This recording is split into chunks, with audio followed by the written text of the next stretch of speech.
This is Triple Play Fantasy Basketball. Back at you. I had at you with a big board top 30 2023 NBA draft. I've been covering the draft for with 3 years now here for Triple Play. So, with a busy schedule, I needed to, top things off this year. Um, I'm going to go back to front with some honorable mentions. Julian Strawther, Jalen Wilson have been proving it in their collegiate careers, and I really like Jalen Wilson um, as far as just being a solid pro for years to come.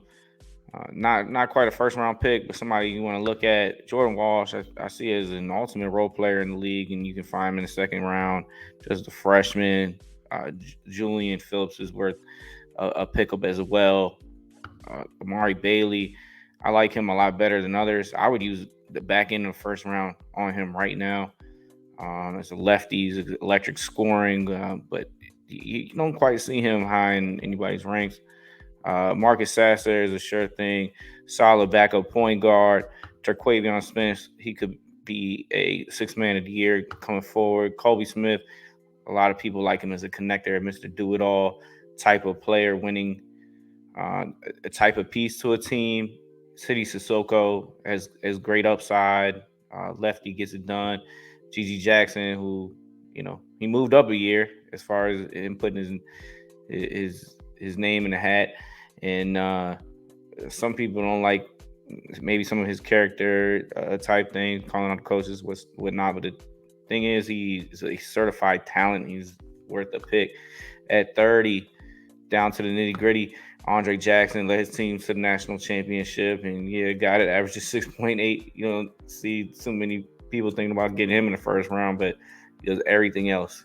Leader, great passer, can rebound. Needs to shore up his shooting mechanics, but this guy's a solid pro. He'll figure it out at 29. Trace Jackson Davis, DHO option, lob extraordinaire. Comes from a great pedigree. I love Trace Jackson Davis and what he can be a solid five as far as, you got to have four shooters around him, but he's a pro. 28. Bryce Sensabaugh is moving down a little bit, but he can go get a bucket. He's 6'6". You don't find those every day. 27 on my list, Max Lewis, who started high on boards, started moving down a little bit, but at the end of the day, he's a 3-and-D, a 6'7" guy, somebody that you look at to fill a piece. Now, my next two, I'm not as high as other people are, and maybe it's just I don't have enough tape or I haven't looked too much into them. And it's James Najee, who in his workouts is a physical specimen. He's just very improving and doesn't play much for the Barca team, so I'm a little bit more skeptical than others. And then Ryan Rupert shows defense intangibles, and his shot looks good. It just percentage-wise is broke. So, again, I wouldn't gamble on this guy unless I have, picks to use him with. And there are teams that have 3 first-round picks they could certainly use it on. 24, Leonard Miller is a little bit more intriguing. 6'10", just good rebounder. Produced at a G League night with grown men, and a certified upside player at 23, high riser. But somebody was on my list last year if he would have came out. Jaime Jaquez. I think more and more teams, especially towards the end of this first round, are looking for a guy that can play minutes in the playoffs. We saw Christian Brown do just that, and I'm not trying to compare, fair-skinned person to fair-skinned person, but this man does it all. We've seen him with the ball outside of his hands be effective, ball inside of his hands. He can rebound. He can catch and shoot. And he just has a really great feel for the game. 22, I'm not giving up on Dariq Whitehead. I'm drafting him. I loved his potential coming out of high school. He was just off year, battling injuries, and I think he'll be a steal. A la a Michael Porter Jr.-esque type player for whoever he goes to, as he's got the build and size in the boogie to go with the NBA game. Derek Lively at 21, he's going to get drafted higher than that, especially because of his defensive prowess in the middle. You just don't find these type of guys. So a lot to like here. And there's somebody that's going to think that he is the right fit for their team, whether it's Dallas at 10 or someone else to be that interior lob threat and has, has shown potential that he can have the mechanics to shoot at 20. Noah Clowney, I think this will be a easier fit in the NBA as a versatile big, can plug and play, can defend at a high end at 19. Chris Murray did a lot of the stuff that his brother Keegan did. 20 points, 8 boards. It would be really cool to kind of just see him go to Sacramento if he falls that deep. But putting up similar numbers, version of it, lefty as a twin. I, I look out. I look out for him. Uh, Bilal Akulaalabi. I don't know kind of where he came from, except that he was Victor's teammate. And then watching the Victor game, like, who's this small forward? 6'7", he's bouncy. He gets after on a defensive end, and he has loads of potential. Even went up a year early, and you could see him drafted an early pick, and I could see him even going to the lottery. At 17, Kobe Buffkin, another guy that I'm not terribly too high on, but he does show cases of modern NBA offense as far as finishing in the middle, as well as getting into his own shot on the pull up. This sophomore broke out this year, and the buzz is that he's going top 12. I just hope it's not from my Washington Wizards at 16.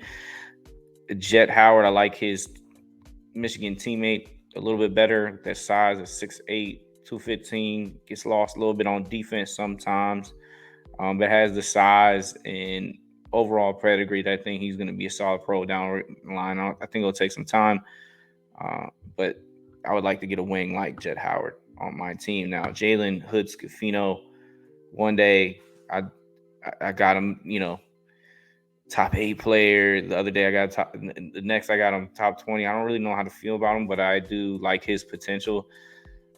He's a highlight package, and he's got solid wingspan. He's somebody that I would gamble with in today's NBA with the skills that he possesses at 14, the best shooter in the draft. Jayhawk, Jordan Hawkins, a sophomore out of UConn, helped lead his team to the national championship. And there's just nobody that's better catch and shoot player and then comes off of the screens. And that keeps the defense accountable. And that's something that you can't teach even with his slight frame. At 13, Nick Smith Jr. I just love his high school mixtapes.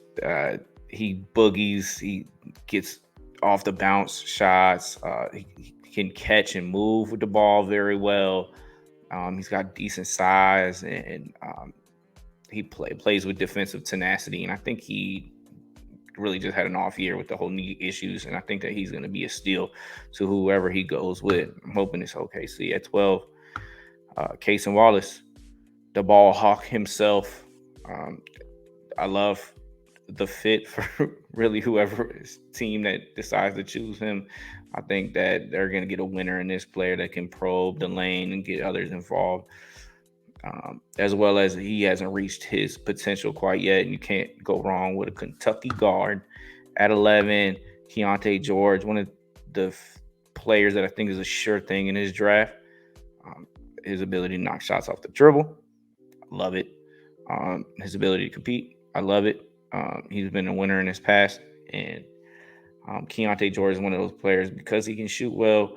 He can fit in with a lot of different teams. I know his percentages weren't high, but they trended downward towards the end of the season. He was tough taking those end of the clock situation shots. Now, number 10, somebody that's going to be a surefire high percentage shooter for his career. Just had a great feel of the basketball, and 6'8", 205. That's good size for a wing. You liked him in a fit next to a bunch of superstars, which you need role players as well. At 9, a role player that I love, Taylor Hendricks.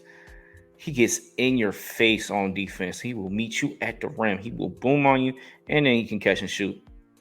In today's NBA, 6'9", 210, that's what you need. And as just a freshman, Taylor Hendricks has earned his ranking in the top 10 of our big board. At 8, Anthony Black, someone that I hope goes at 8 to Washington, as they need a franchise refresher with Bradley Beal gone.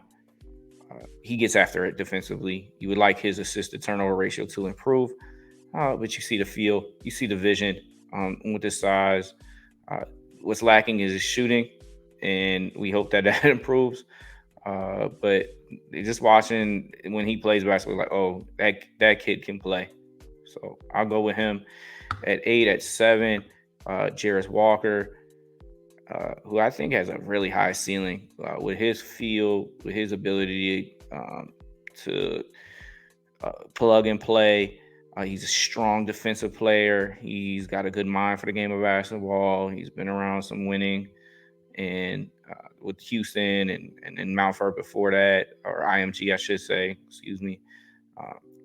This freshman was loaded with talent, giving you a steal, giving you a block, and we've seen that even though he wasn't a focal point of the offense, he was a big part of that team. At 6, Cam Whitmore, just athletic specimen, somebody that will boom on you, that will give you his shoulder. He's just got the Baltimore toughness going with him, and I think he has a high ceiling, and somebody that has defensive switchability, versatility that I love. That's why I put him at 6. At 5, Ausar Thompson. It was hard going back and forth with him and Amin Thompson, but Ausar goes for 5. I like his ability to shoot, even though that gets kind of talked about as one of his weaknesses. He rebounds well. He's got good feel. He can pass the ball well. Both Thompson brothers, I think that are going to be amazing on this level, and I think it's a 5-player draft, and includes 2 of those brothers, Brandon Miller, Scoot Henderson, of course, Victor, and we might look down at this being one of the best drafts based on the top. Amin has better vision, so people will like him higher. He's a higher capable athlete, but Ausar's been a better on-ball defender. I like what he shows, and I think Houston going forward, they need a point guard. If they don't go to James Harden route, they got to go with him. At 3, I have Brandon Miller, although I think he's going to get selected 2 overall by the Hornets.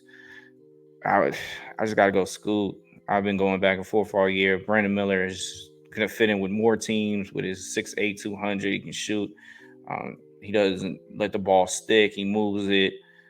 There's a reason why he thinks that Paul George is his GOAT, because he plays just like him. But, you get Paul George in the top 3 pick, that's certified stamp. At 2, Scoot Henderson. It's just an amazing. He's the number 1 pick in most years without Victor, but tenacious point guard, says all the right things, has great character, works hard from what everyone says, and he competes at a high level. I think he's a franchise point guard. So if he's sitting there at 3 with Portland, man, so hard to say goodbye to Dame, but you might have to based on these circumstances and you not being able to win right now. At 1, the generational talent. Some people think he's the best prospect in all major sports, as Woj would say. Victor Wembanyama, you've heard it all. 20 and 10, 3 blocks, a steal, can shoot the 3. Has very good touch, as we've seen from his 83% from the free throw line. He can get in the interior as well. He's got a very great focus. He works on his body. He stresses for an hour and a half for each game before getting in a shooting routine. What's not to like? What's not to love? I'm excited. Tomorrow is the big day for the draft, and I see a lot of trades going on. So, we'll see if this 30 will hold up. But these are the 30 players that I like the most. Again, I'm Coach James Lewis, representing Triple Play Fantasy Basketball. It's been a little while, but will be here in next year when you looking to fill your fantasy holes. You know I'll be there with the rest of the team. To everybody at Triple Play, shout out. Thank you for watching. Hit the subscribe and like, and we'll hit you up next time.